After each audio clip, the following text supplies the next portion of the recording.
Hello student, आज के इस वीडियो में हम शुरू करेंगे समाकलित वेग समीकरण, वो भी शून्य कोटि का। यानी शून्य कोटि का समाकलित वेग क्या होता है उसको जानेंगे, उसका अर्धायु क्या होता है, उसके ग्राफ क्या क्या होते हैं, उदाहरण कौन कौन से हैं शून्य कोटि के, जितने भी इम्पोर्टेंट टर्म्स है सब बताएंगे।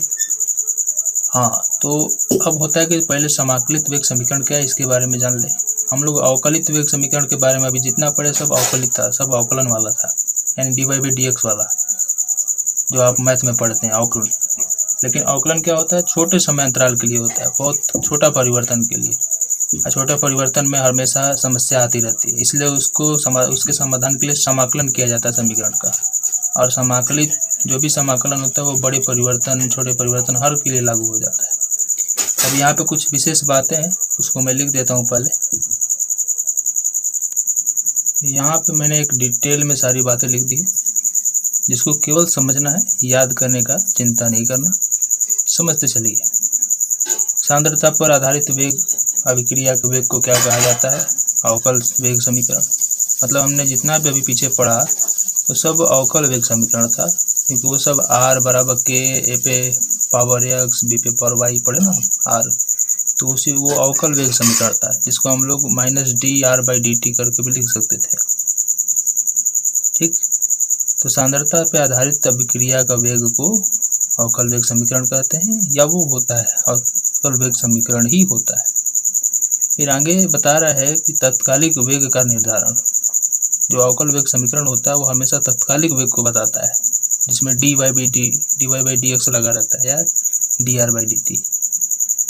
अब बता रहा है कि उसका निर्धारण मतलब उसकी गणना करना, उसको निकालना हमेशा आसान नहीं होता। क्यों? क्योंकि इसका मान सांद्रता बता रहा है कि इसका मान जो है सांद्रता समय के बीच, सांद्रता और समय के बीच, सांद्रता और समय कर लीजिएगा, इधर रहता है सांद्रता, नीचे ग्राफ पे रहता है समय, उसके बीच खींचे वक्र, जो वक्र जाता है ना अभिकारक का नीचे की ओर रहता है और उत्पाद का ऊपर की ओर जाता है।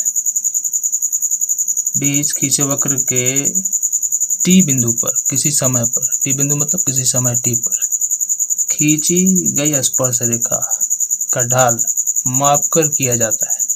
ठीक, आपने वो देखा होगा जरूर, मैं आपको दिखा रहा हूँ। ये वाला हम किसी समय टी पर निकालना चाहते हैं अभिक्रिया का तात्क्षणिक वेग r, यही है समाकलित वेग, या ये वाला किसी भी समय t पर निकालना चाहते हैं तो हम क्या करते हैं, उस बिंदु पर स्पर्श रेखा की ढाल खींचते हैं और उस ढाल का मान निकालते हैं, tan थीटा का मान लंब बटा आधार करके। तो बता रहा है यहाँ पे कि क्या बता रहा है कि स्पर्श रेखा का ढाल मापकर किया जाता है। इससे वेग व्यंजक r ज्ञात करना कठिन हो जाता है, क्योंकि बहुत छोटा अंतराल होता है ना, बहुत कम अंतराल होता है, इसीलिए। अतः अभिक्रिया का जो कोटि है वो भी निकालना कठिन हो जाता है कि कितने कोटि की अभिक्रिया है प्रयोग से। तो बता रहे आगे कि इस कठिनाई को दूर करने के लिए क्या करते हैं, वेग समीकरण का समाकलन कर देते हैं। अब समाकलन करते हैं, जो भी समीकरण प्राप्त होता है उसे समाकलित वेग समीकरण कहते हैं। इसका फायदा क्या है कि इस विभिन्न समय अंतराल पर t1, t2, t3 और सांद्रता पर हम वेग स्थिरांक k और उसकी सांद्रता r के बीच संबंध निकाल सकते हैं। मतलब सूत्र जो भी बनता है, सूत्र आप जानते हैं शून्य कोटि का, और प्रथम कोटि का भी सूत्र जानते हैं, t बराबर k बराबर जानते हैं ना, तो वो सब निकाला जा पाता है इसी के कारण। मतलब कुल मिलाकर है कि अवकलन छोटे समय अंतराल के लिए होता है, समाकलन बड़े समय अंतराल के लिए होता है। समाकलन से हर समस्या खत्म हो जाती है, लेकिन अवकलन से समस्या बनी रहती है। अब हम मेन पढ़ेंगे शून्य कोटि की अभिक्रिया का बल गतिकी या उसके व्यंजक के बारे में पढ़ेंगे। तो हेडिंग लगाते हैं उसे। तो अब हम लोग हेडिंग लगा दिए, शून्य कोटि की अभिक्रिया या गतिकी क्या है, इसका परिभाषा पहले लिखेंगे।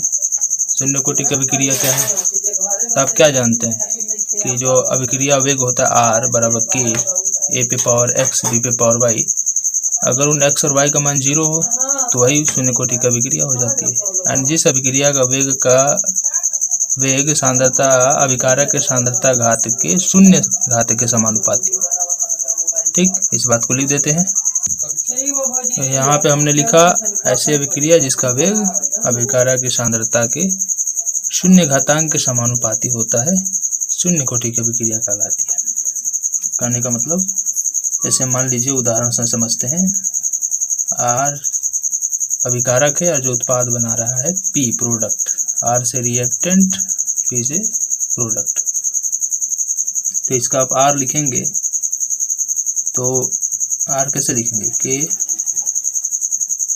मतलब वेग लिखेंगे तो कैसे लिखेंगे, जो ये क्या है, अभिकारक की सांद्रता के शून्य घात के समानुपाती है, यहाँ पे शून्य लगा देंगे तो शून्य घात के समानुपाती हो गया। यहाँ पे तो बराबर है, समानुपाती हम बोल रहे हैं, मतलब के हटाएंगे नियतांक तो ये समानुपाती ही तो है, यानी इसके डायरेक्टली प्रोपोर्शनल, सीधा सीधी। ठीक, अब किसी का भी घात 0 हो तो उसका मान 1 हो जाता है। तो हम इसको लिख सकते हैं, अभी इसको लिखते हैं, या हम लिख सकते हैं क्या, minus D R by D T बराबर के आर पे पावर 0।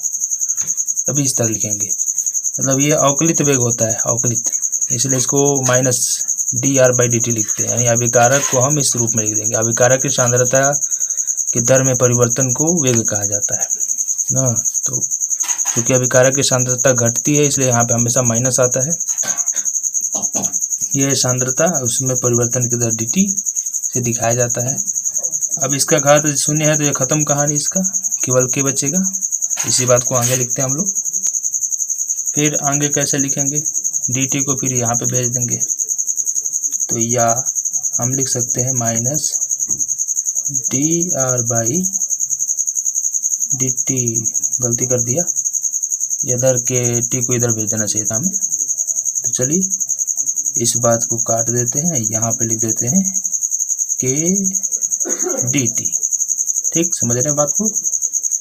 अब आगे बढ़ते हैं। अब दोनों तरफ क्या करेंगे, समाकलन करेंगे, क्योंकि हमें समाकलित वेग चाहिए ना। तो दोनों तरफ समाकलन करने पर लिख सकते हैं इस बात को, और नहीं भी लिखेंगे तो चलेगा, ऐसे मैं लिख देता हूँ, अच्छा रहेगा। या चलिए डायरेक्ट करते हैं, दोनों तरफ समाकलन करते हैं। या देखिए दोनों तरफ समाकलन करेंगे तो जो भी चिन्ह है वो बाहर आ जाते हैं समाकलन चिन्ह के। जो भी स्थिरांक है, नियतांक है, मतलब जो बदलते नहीं है, अचर राशि है, वो समाकलन के चिन्ह से बाहर रहते हैं। यानी कि समाकलन का चिन्ह कैसा होता है, इस प्रकार। तो परिवर्तनशील वाला अंदर रहता है, जैसे आर बदल रहा है, टी भी बदल रहा है, तो वो इसके अंदर रहेगा, लेकिन माइनस कभी नहीं बदलता तो ये बाहर आ जाएगा। उसी तरह टी में परिवर्तन हो रहा है तो डी टी अंदर रहेगा, लेकिन के अचर है, नहीं बदलता, इसलिए ये बाहर रहेगा। अब ये परिवर्तन कितना से कितना हो रहा है, तो पहले समय 0 था और किसी समय टी पर पहले सांद्रता अपने पूर्ण सीमा में थी, यानी नॉट आर नॉट प्रारंभिक सांद्रता, और फिर घट के कुछ कम हो गई, यानी अंतिम सांद्रता। अरे यहाँ पे सीमा लगाया जाता है समाकलन में, प्रारंभिक सीमा, अंतिम सीमा, कहाँ से कहाँ तक निकालना है। इसको लिख देते हैं कि ये t बराबर 0 पर प्रारंभिक सांद्रता है और t बराबर t पर ये अंतिम सांद्रता है। ठीक, तो यहाँ पे हमने dt को इधर भेज दिया। अब माइनस को भी इधर भेज देते हैं, तो इसको हम लिख देंगे इस प्रकार, डी आर बराबर माइनस के डी टी। अब दोनों तरफ समाकलन करेंगे, तो या क्या कर सकते हैं, दोनों तरफ समाकलन, क्योंकि हमें इसका समाकलित वेग समीकरण निकालना है तो दोनों तरफ हमें समाकलन करना पड़ेगा। समाकलन में करते क्या है, इस प्रकार चिन्ह बनाते हैं और डी आर इसके अंदर लिख देते हैं, और जो भी नियतांक होता है वो बाहर निकल जाता है।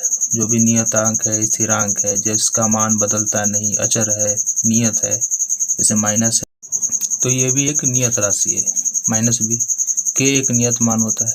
कौन बदल रहा है, केवल टी और आर बदल रहे हैं। जो बदलते हैं, जो राशियाँ बदलती है, उन्हीं का समाकलन होता है। जो नियत होते हैं उनको बाहर निकाल दिया जाता है। तो माइनस के हम बाहर निकाल देंगे और अंदर आ जाएगा केवल डी टी। अब ध्यान देने वाली बात है कि समय कितना से परिवर्तन हो रहा है। तो शुरू में समय 0 था और अंत में कोई समय टी पर ये परिवर्तन हो रहा है। फिर सांद्रता, शुरू में जो सांद्रता होती है उसको और आर नॉट मान लेते हैं, यानी शुद्ध सांद्रता, प्रारंभिक सांद्रता, और अंत में इसकी सांद्रता जो बचेगी उसको हम R मान लेते हैं। ठीक, तो ये जहाँ पर लिखेंगे कि जहाँ t बराबर 0 पर प्रारंभिक सांद्रता R0 है और t बराबर t पर अंतिम सांद्रता R है, मतलब बची सांद्रता, मतलब ये 100 है तो 80% कंप्लीट हो गया, तो बचा कितना, 20% सांद्रता। ठीक, इसको लिख देते हैं। तो यहाँ पे हम लोग लिख देंगे t बराबर 0 पर प्रारंभिक सांद्रता R0 है, t बराबर t पर अंतिम सांद्रता R है। अब समाकलन कैसे करते हैं उसको देखेंगे। समाकलन के बहुत सारे नियम है। मैं यहाँ पे एक छोटा सा फॉर्मूला बताता हूँ आपको कि dx का समाकलन करने पर क्या आएगा। dx का समाकलन, d के बाद अगर x है तो उसका समाकलन क्या हो जाएगा, x। उसी तरह d के बाद r है तो इसका समाकलन क्या हो जाएगा, r। d के बाद t है तो उसका समाकलन हो जाएगा t। और मान लीजिए यहाँ सीमा ले लेते हैं a और b, तो इसका सीमा हो जाएगा इस तरह, नीचे a ऊपर b, बड़ा कोष्टक लगा के दे देते हैं। ठीक, अगर सीमा नहीं लेते हैं तब तो बात ही खत्म, कोष्टक लगाने की जरूरत ही नहीं है। फिर आगे कैसे हल करेंगे, तो ये बड़ा में से छोटा वाले को घटाएंगे, यानी एक बार b का मान x की जगह पे रखेंगे तो b, और फिर माइनस लेंगे और फिर x की जगह पे a का मान रखेंगे तो a, b माइनस a। आ रहा समझ में, ये बात कोष्ट में कर दीजिएगा, तब आगे हल करते हैं हम लोग। तो इसको हल करेंगे तो यह क्या हो जाएगा, dr है तो क्या बचेगा, r। ये सांद्रता है, ध्यान रहे ये खुद सांद्रता है, तो हम बड़ा कोष्टक लेंगे और फिर इसका सीमा कहाँ से कहाँ तक है, R0 से R तक है, बराबर माइनस के तो बाहर है, t का सीमा कहाँ से कहाँ तक है, 0 से लेकर t तक। अब आगे हल करते हैं इसको। एक बार r का मान यहाँ पे रखेंगे तो r हो जाएगा, कोष्टक हटा देंगे बड़ा वाला, ये अब सांद्रता चल रहा है इसका ये वाला, और फिर माइनस क्या हो जाएगा, फिर R0 रखेंगे बराबर, इधर बचा माइनस के, एक बार t रखेंगे फिर माइनस एक बार 0 रखेंगे, इस प्रकार करते हैं समाकलन। ठीक हो गया। अब देखा जाए, हल कीजिए आगे। तो आगे हल करते हैं, यहाँ पे r माइनस R0 बराबर माइनस के टी बचेगा और ये 0, इसमें गुणा करेंगे तो कहानी खत्म, इतना बचा। अब देखिए, अब क्या कर सकते हैं, माइनस के और ये इसको इधर ले जाते हैं तो ये प्लस हो जाएगा, माइनस है तो इधर जाएगा तो प्लस, या r बराबर माइनस के टी रहने देते हैं, उसको ले जाते हैं इधर प्लस R0 कर देते हैं। तो ध्यान से देखा जाए तो एक तरह का समीकरण बन जाता है y बराबर mx प्लस c का। यहाँ पे c अंतःखंड होता है, मतलब निश्चित मान होता है, एक पॉइंट से शुरू होता है ये ग्राफ, उसको अंतःखंड कहते हैं। जैसे यहाँ पे ये भी प्रारंभिक सांद्रता स्थिर है, t बदल रहा है और r भी बदल रहा है, ये दोनों एक दूसरे के सापेक्ष बदल रहे हैं। k ढाल बताता है माइनस के, तो यहाँ पे एक हमें समीकरण मिला। इसका ग्राफ कैसा होगा मैं आगे खींच कर दिखाऊंगा आपको। फिर एक और समीकरण हमें क्या मिल सकता है, तो हम k बराबर निकाल सकते हैं। मान लीजिए k बराबर हम क्या निकालेंगे, यहाँ से देखिए कैसे निकालते हैं। मान लीजिए इसको हम इधर भेज दिए है ना, ये तो इधर आ जाएगा प्लस और ये इधर आया प्लस, इसको इधर भेजिए या इसको इधर भेज दीजिए, तो क्या हो जाएगा, के टी बराबर या के टी बराबर R0 माइनस R हो जाएगा, और t को इधर भेज देंगे तो k बराबर क्या हो जाएगा, R0 माइनस R बटा में t। तो ये भी एक हमें व्यंजक मिल गया,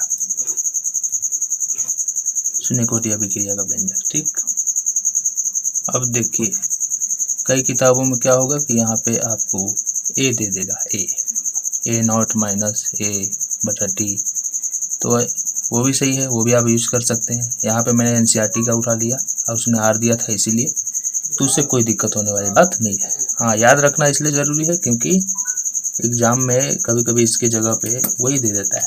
जैसे मान लीजिए यहाँ पे लिख देता हूँ मैं, या यहाँ पे दे देगा ए बराबर माइनस के T plus A not they देगा। सांद्रता नहीं देगा, सांद्रता छोड़ देगा। या यहाँ पे आपको क्या मतलब यहाँ पे कोष्ठ से नहीं घेरेगा, फिर यहाँ पे आपको दे देगा के बराबर ए नॉट माइनस ए बटे टी, ऐसे भी दे सकता है। तो ध्यान रहे बात, है ना। आप यहाँ पे सांद्रता लगा सकते हैं, नहीं भी लगाएंगे कोई फ़र्क नहीं पड़ता, लेकिन लगा देना चाहिए। तो ये भी देखने को मिल जाएगा। अभी तक अब कौन उतारना सही होगा, आपको यही वाला उतारना सही होगा, उसको आप रहने दीजिए, समझने के लिए छोड़ दीजिएगा, परीक्षा में ये काम मत कीजिएगा, ठीक। फिर अब बात आती है कि ये व्यंजक हो गया अर्ध शून्य कोटि अभिक्रिया का। अब आता है एक अर्धायु, शून्य कोटि का अभिक्रिया का अर्धायु। अर्धायु मतलब कितने समय में यह अभिक्रिया आधा कंप्लीट हो जाती है। तो हेडिंग पहले समझेंगे अर्धायु का परिभाषा, तब बाद में देखेंगे इसका अर्धायु। हेडिंग लगाते हैं। तो हमने हेडिंग लगा दिया अर्धायु या अर्धायु काल, हाफ लाइफ किसे कहते हैं। तो किसी अभिक्रिया में अभिकारक की प्रारंभिक सांद्रता के आधे होने में जितना समय लगता है उसे अर्धायु कहते हैं। मतलब 100% है अभिकारक, तो उसका अगर 50% कंप्लीट हो जाता है तो वही क्या हो जाएगा, मतलब उसमें कितना समय लगा, समय पर फोकस करना है। हाँ, आधा पे नहीं फोकस करना, समय कितना लगा उसी को अर्धायु कहेंगे। जैसे मान लीजिए R टेंस टू P बन रहा है, ठीक, और यह अभिक्रिया 50% कंप्लीट हो गई, तो इसमें जो समय लगा उसी को कहेंगे टी हाफ, ठीक, जो समय लगा टी हाफ। अब इसे सूचित करते हैं टी हाफ से या T1/2 से सूचित करते हैं। एग्जाम में क्या पूछ लेता है कि अर्धायु क्या है, प्रथम कोटि अभिक्रिया का अर्धायु क्या होता है। तो अर्धायु का परिभाषा लिख देंगे और इधर प्रथम कोटि अभिक्रिया का टी हाफ लिख देंगे, हो जाएगा। लेकिन अभी तो हमें शून्य कोटि का पढ़ना है, तो अब हम लोग जानेंगे शून्य कोटि अभिक्रिया का अर्धायु काल क्या होता है, कैसे निकाला जाता है, ठीक। हेडिंग लगा। तो चलिए शुरू करते हैं। शून्य कोटि अभिक्रिया का अर्धायु कैसे निकालेंगे। तो चूँकि अभी हम के बराबर लिखेंगे, जो अभी हमने फॉर्मूला देखा R0 माइनस R बटे टी, ये शून्य कोटि अभिक्रिया का वेग व्यंजक है। टी को इधर भेज दीजिए, तो टी बराबर हो जाएगा R0 माइनस R बटे के। अब हमें अर्धायु निकालना है, तो यदि हम लिखेंगे यदि टी हाफ हो जाए, मतलब टी अर्धायु हो जाए, तो प्रारंभिक सांद्रता मतलब जो अंतिम सांद्रता है ये R कितना होना चाहिए अंतिम सांद्रता। तो अर्धायु कहता है कि जिस समय पर प्रारंभिक सांद्रता जो है अभिकारक की सांद्रता आधा हो जाए, है ना, पहले का आधा हो जाए, मतलब अंत में कितना बचेगा, ये R वाला पहले का आधा हो जाएगा, मतलब R0 का आधा 1/2, यानी अंत में कितना सांद्रता बचेगा, पहले का आधा बचेगा। तो पहले का आधा कर दिए। अब इसको क्या करेंगे, रख देंगे यहाँ पर, R का मान यहाँ पर रख देंगे, तो क्या मिलेगा, इसलिए टी हाफ बराबर, यहाँ पे टी की जगह पे टी हाफ रख दिए और यहाँ पे रखेंगे R0 माइनस R0/2 बटे के। यहाँ पे R0/2 रखेंगे, ये के ऊपर गुणा होगा। अच्छा, इन दोनों का पहले एलसीएम लेंगे, इसके नीचे एक छिपा है, तो आगे क्या हो जाएगा, या टी हाफ बराबर 2 माइनस इतना 2R0 माइनस R0 बटे के होगा, घटेगा तो एक बचेगा। हाँ, एक बात और कि ये भी 2 नीचे है ना, तो ये नीचे आ जाएगा। फिर आगे क्या होगा, घटाइए तो आ जाएगा या टी हाफ बराबर R0 बटा में 2 के हम लिख देंगे। फिर से हमने घेर दिया।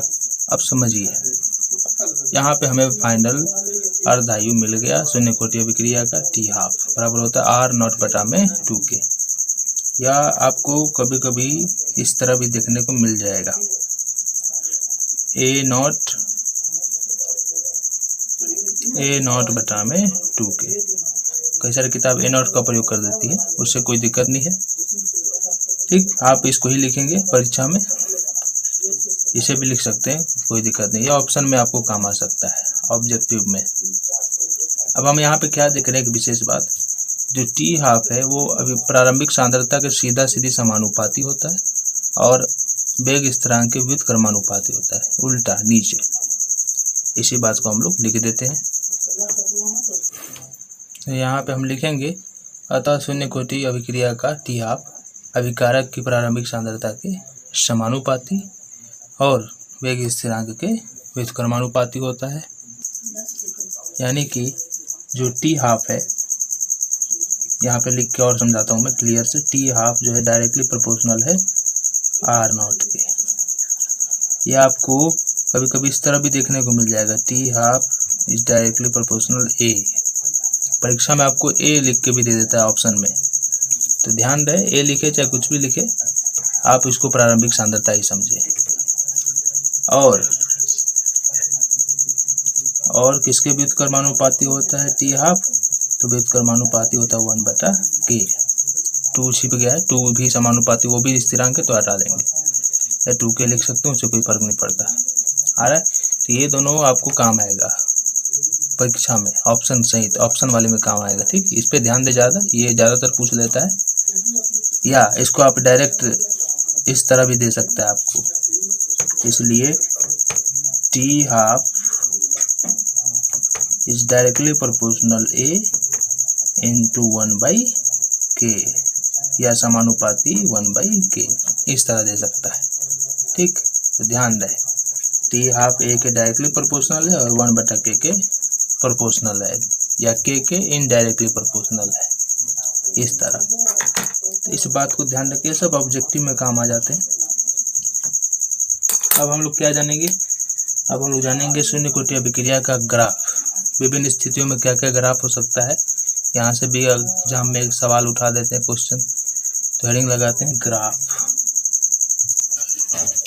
अब हम लोग शून्य कोटि अभिक्रिया का ग्राफ देखेंगे। पहला ग्राफ देखिए कैसा होगा। पहला तो आप जानते हैं कि शून्य कोटि अभिक्रिया का वेग r के r पे पावर नॉट हो जाएगा, मतलब कि शून्य कोटि अभिक्रिया का जो वेग होता है वो प्रारंभिक सांद्रता के शून्य घात के समानुपाती होता है। ये परिभाषा के अनुसार हो गया। अब आर नॉट का मतलब खत्म, खाली के बचेगा, तो केवल के बचेगा, या इसको आप लोग इस तरह भी लिख सकते हैं। मान लीजिए हम इसका ग्राफ खींचते हैं, इसको x मानते हैं, इसको y मानते हैं, तो ग्राफ हम इस प्रकार खींचेंगे,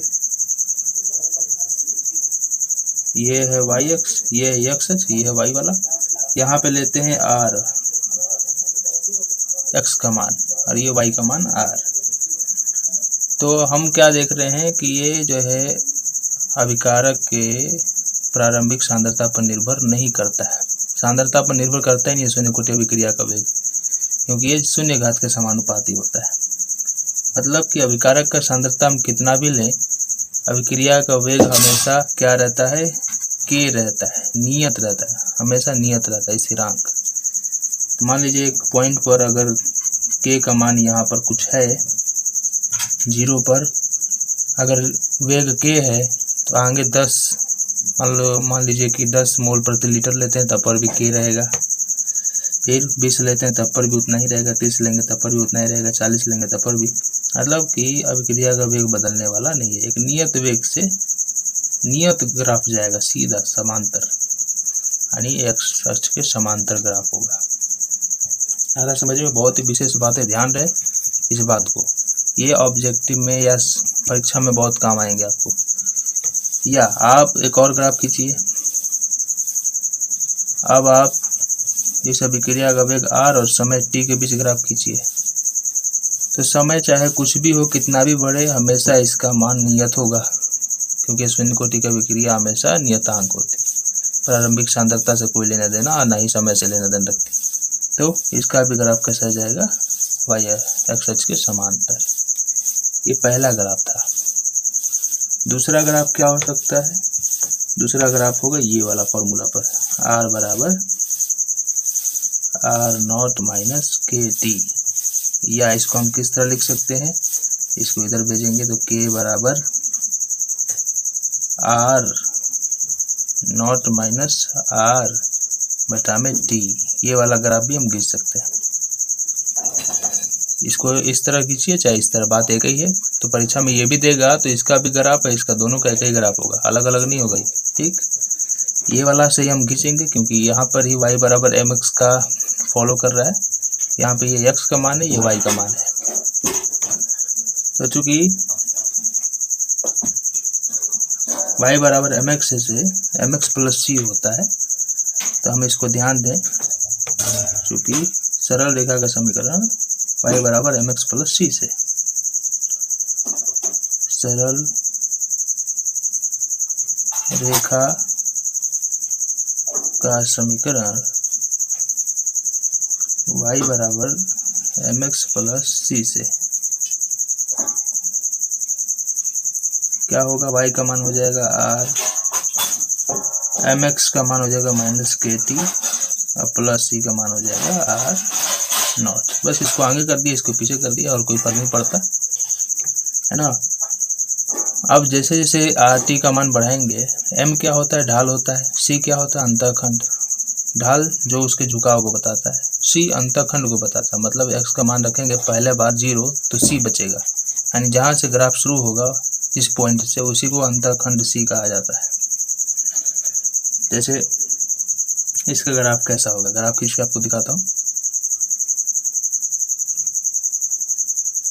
मान लीजिए यहाँ पे हम लेते हैं समय t और यहाँ पे लेते हैं अभिकारक की सांद्रता r।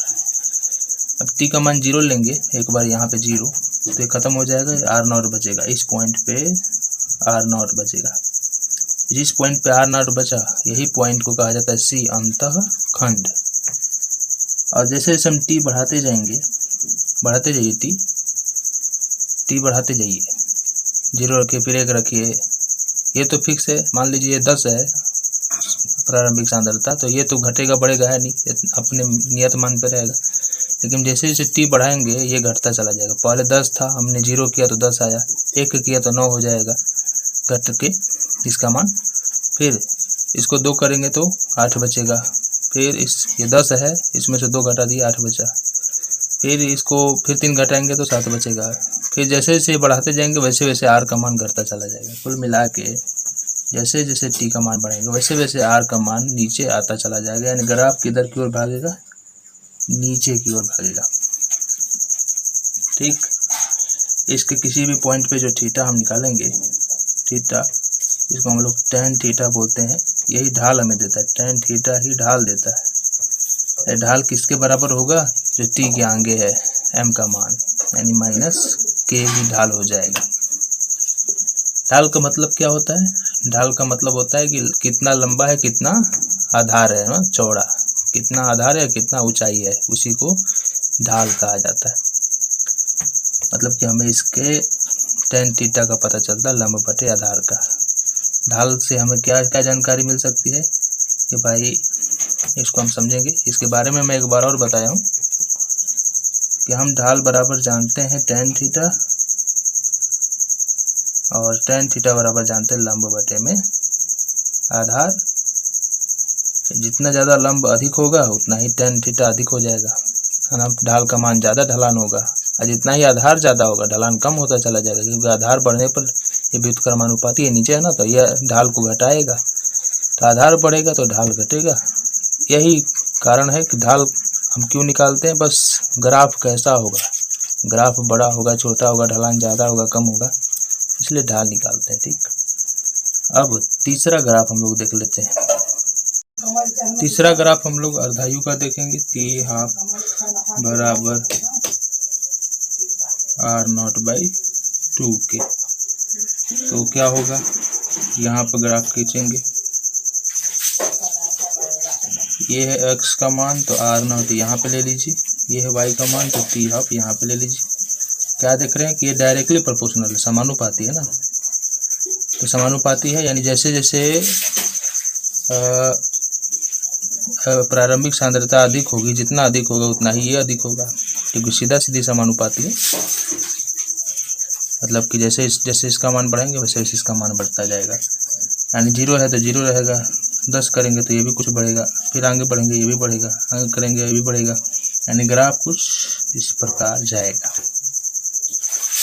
और यहाँ पे थीटा ढलान बताएगा। ढलान का मतलब, ढाल का मतलब होता है कि कितना ये जो बीच वाला रेखा जा रहा है कर्ण कितना ऊंचा है, इसका झुकाव, इसी को ढलान कहते हैं ना। तो मान लीजिए कि लंब ज़्यादा बड़ा है तो इसका झुकाव ज़्यादा होगा, और आधार ज़्यादा छोटा है ये वाला तो भी इसका झुकाव अधिक होगा ना। ये आधार और छोटा होता जाएगा तो झुकाव बढ़ता चला जाएगा, बड़ा होगा तो झुकाव घटता चला जाएगा। इसलिए tan थीटा जो है लंब बटा कर्ण होता है। तो यहाँ पे ढाल क्या होगा इसका, tan थीटा वो होगा ये 2k के बराबर 1/2k। ग्राफ कैसा है, सरल रेखा है। तो t12 का ग्राफ होता है शून्य कोटि की अभिक्रिया के लिए सरल रेखा। आपको ये कभी कभी इस तरह भी देखने को मिल सकता है a0 के रूप में, है ना, a0। तो ये भी ध्यान रहे कि इसको a0 भी लिख सकते हैं। अब शून्य कोटि अभिक्रिया के कौन कौन से उदाहरण हैं उसको देख लेते हैं, जो VBI है, एग्जाम में बहुत बार पूछ लिए जाते हैं। देखिए, तो चलिए अब देखेंगे शून्य कोटि अभिक्रिया का उदाहरण, और इसमें देखेंगे पहला जान लीजिए कि उच्च दाब पर जो अमोनिया है NH3, उसका तप्त प्लेटिनम सतह यानी गर्म प्लेटिनम का सतह रहे, उस पर अमोनिया गैस को डाल के तोड़े, यानी उसका वियोजन करें। जो अभिक्रिया का वेग होगा वो उसके शून्य सांद्रता, अमोनिया के शून्य सांद्रता के समानुपाती होगा। मतलब कुल मिला के अमोनिया का वियोजन ही शून्य कोटि अभिक्रिया का उदाहरण है। तो इसको लिख देते हैं। तो क्या लिखा हमने, उच्च दाब पर गैसीय अमोनिया का तप्त प्लेटिनम सतह पर वियोजन क्या है, शून्य कोटि अभिक्रिया का उदाहरण है। आप ले लीजिए, अमोनिया का सूत्र होता है NH3, ये एक गैस है। फिर इसको हमें प्लेटिनम सतह पर क्या करना है, वियोजन करना है, तोड़ना है। तो क्या करना पड़ेगा, उच्च दाब पर तप्त प्लेटिनम पर वियोजन करना पड़ेगा। दाब यानी बहुत ज़्यादा दबाव डालना है, और दबाव पर करना है, और गर्म भी करना है। तप्त प्लेटिनम पे डालेंगे तो ये तो गर्म होकर टूटेगा ना। यहाँ पे टेम्परेचर लिख सकते हैं 130 केल्विन, नहीं 1130 केल्विन एनसीईआरटी में दिया है।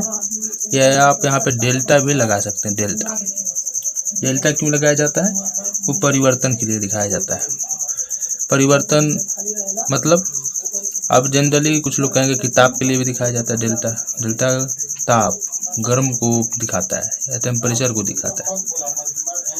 कोई भी परिवर्तन कब होता है, तो ज़्यादातर जितना भी अभिक्रियाओं में परिवर्तन दिखा जाता है वो गर्म करने पर ही होता है। इसी कारण से डेल्टा का प्रयोग किया जाता है परिवर्तन दिखाने के लिए। तो बहुत बड़ी बात है ये, जानकारी योग्य, ध्यान रखें इस बात को। फिर H2 निकलेगा, अब बैलेंस कर देंगे, 3 हाइड्रोजन 2 नाइट्रोजन, और यहाँ पे लगा दीजिए 3, हो गया बैलेंस।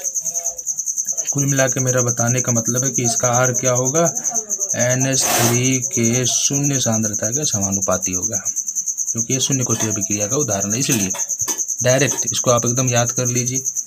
दूसरा, प्रकाश रासायनिक अभिक्रिया, यानी जो अभिक्रियाएं प्रकाश की उपस्थिति में होती हैं वो सब शून्य कोटि की होती है। उसका एग्जाम्पल भी दिखाते हैं आपको। प्रकाश रासायनिक अभिक्रिया में एक एग्जाम्पल लेते हैं, H2 गैस और Cl2 गैस। ये दोनों प्रकाश की उपस्थिति में ही अभिक्रिया करते हैं। तो यहाँ पे आप HNu लिख सकते हैं। HNu क्या है अभी बता रहा हूँ। क्या बनेगा, पहले 2HCl बनेगा। ये कैसा होगा, लिक्विड फॉर्म में होगा। गैसीय रूप में भी हो सकता है, इससे कोई दिक्कत नहीं है। दोनों गैस हो तभी गैस बनेगा। और यहाँ पर जो इसकी सांद्रता इसका जो वेग होगा आर, तो क्या होगा, H2 की सांद्रता का भी शून्य होगा घात में, और Cl2 की सांद्रता का घात भी शून्य होगा, और जोड़ेंगे तब पर भी शून्य ही आएगा, यानी बराबर या R बराबर K। एक ही बात है, उससे कोई फर्क नहीं पड़ता। कुल मिला के शून्य कोटि अभिक्रिया का वेग जो है अभिकारक की सांद्रता से स्वतंत्र होता है, उससे लेना देना नहीं रखता है, इसलिए ये लिख सकते हैं। अब h न्यू क्यों लिखा जाता है, तो h न्यू प्रकाश की ऊर्जा होती है, ठीक। आप यहाँ पे प्रकाश भी लिख सकते हैं, तो प्रकाश की ऊर्जा E बराबर h न्यू होता है, जिसके बारे में आप जानते हैं, फिजिक्स में भी जानते होंगे। अब तीसरा उदाहरण आपको बताता हूँ मैं, आपको याद कर लेना है कि ये जो अभिक्रियाएं हैं इनका हमेशा ये शून्य कोटि की अभिक्रिया है, तो हमें इसका जब भी लिखेंगे R तो बिना ज़्यादा सोचे समझे सीधा हम इसका घात शून्य कर देंगे, एकदम इसको याद कर लीजिए। ये सब भिवियाएं हैं एग्जाम की दृष्टि से, आपको एग्जाम में डायरेक्ट मिलेंगे कि ये कौन सी अभिक्रिया है, किस कोटि की अभिक्रिया है, तो आपको याद रखना पड़ेगा शून्य कोटि की अभिक्रिया। फिर सोने के सतह पर HI का ऊष्मीय वियोजन, सोने के सतह पर HI का ऊष्मीय वियोजन पहले लिख देता हूँ। तो हमने लिख दिया स्वर्ण सतह पर या सोने की सतह पर HI का ऊष्मीय वियोजन, मतलब HI को सोने की सतह पर तोड़ेंगे तो क्या बनेगा, HI का तोड़ा जाए, उसमें वियोजन किया जाए स्वर्ण सतह AU, तो ये H2 बनेगा और I2 बनेगा ना। तो ये भी क्या है, सोने की सतह पे, ध्यान दे सोने की सतह पे। तो मैंने बोला कि ये सोने की सतह पर ही शून्य कोटि अभिक्रिया का उदाहरण है। अगर सोने की सतह न रहे तो ये कितने कोटि की हो जाएगी, द्वितीय कोटि की हो जाएगी। ये पहले ही बताया गया है, पिछले वीडियो में आप जाके देख सकते हैं कि इसको, इस अभिक्रिया को बिना सोने की सतह की उपस्थिति में द्वितीय कोटि का माना जाता है, क्योंकि ऐसा होता है, प्रयोग से देखा गया कि सोने की सतह पर ये कोई परिवर्तन, इसका अभिक्रिया के वेग में HI का कोई भूमिका नहीं रहता है। यानी इसका जब हम R लिखेंगे ऊष्मीय वियोजन, यानी गर्म करके तोड़ेंगे, तो R जो है कि HI का सांद्रता इस पे 0 हो जाएगा। लेकिन वही सोने की सतह हटा दे तो क्या होगा, द्वितीय कोटि का हो जाएगा। ध्यान दें, यही वाली बात ध्यान देने होगी, सोने की सतह पर ऊष्मीय वियोजन। फिर और भी है, जैसे एंजाइम उत्प्रेरित अभिक्रियाएं भी शून्य कोटि की अभिक्रिया का उदाहरण होती है। एंजाइम उत्प्रेरित मतलब जो अभिक्रिया एंजाइम की उपस्थिति में होती है, जैसे ग्लूकोज, माल्टोज, फिर से इन्वर्टेज एंजाइम, शरीर के अंदर होने वाली अधिकतर अभिक्रियाएं एंजाइम से ही होती हैं, तो सब शून्य कोटि की अभिक्रिया हो जाती है। ऐसा नहीं है कि हर अभिक्रिया, लेकिन अधिकतम एंजाइम से होने वाली अभिक्रिया शून्य कोटि की होती है। उदाहरण नहीं दिया एनसीईआरटी में, इसलिए हम नहीं बताया आपको, लेकिन आप इतना याद कर लीजिए, ज़्यादातर एग्जाम में ये सब पूछे जाते हैं, ये वाला और ये अमोनिया वाला, इस बात को याद रखें, ठीक। ज़्यादातर ये है प्रकाश रासायनिक वाला। जैसे इसमें CH4 का हैलोजनीकरण भी आ जाएगा, CH4 से हाइड्रोजन निकालते जाते हैं, Cl जोड़ते जाते हैं और CCl4 बना देते हैं, तो वो भी इसी में आ जाएगा, ध्यान दें, ठीक। और ये खत्म हुआ शून्य कोटि का बल गतिकी, और अगले वीडियो में हम लोग प्रथम कोटि का देखेंगे, ठीक। तो मिलते हैं अगले वीडियो में, धन्यवाद।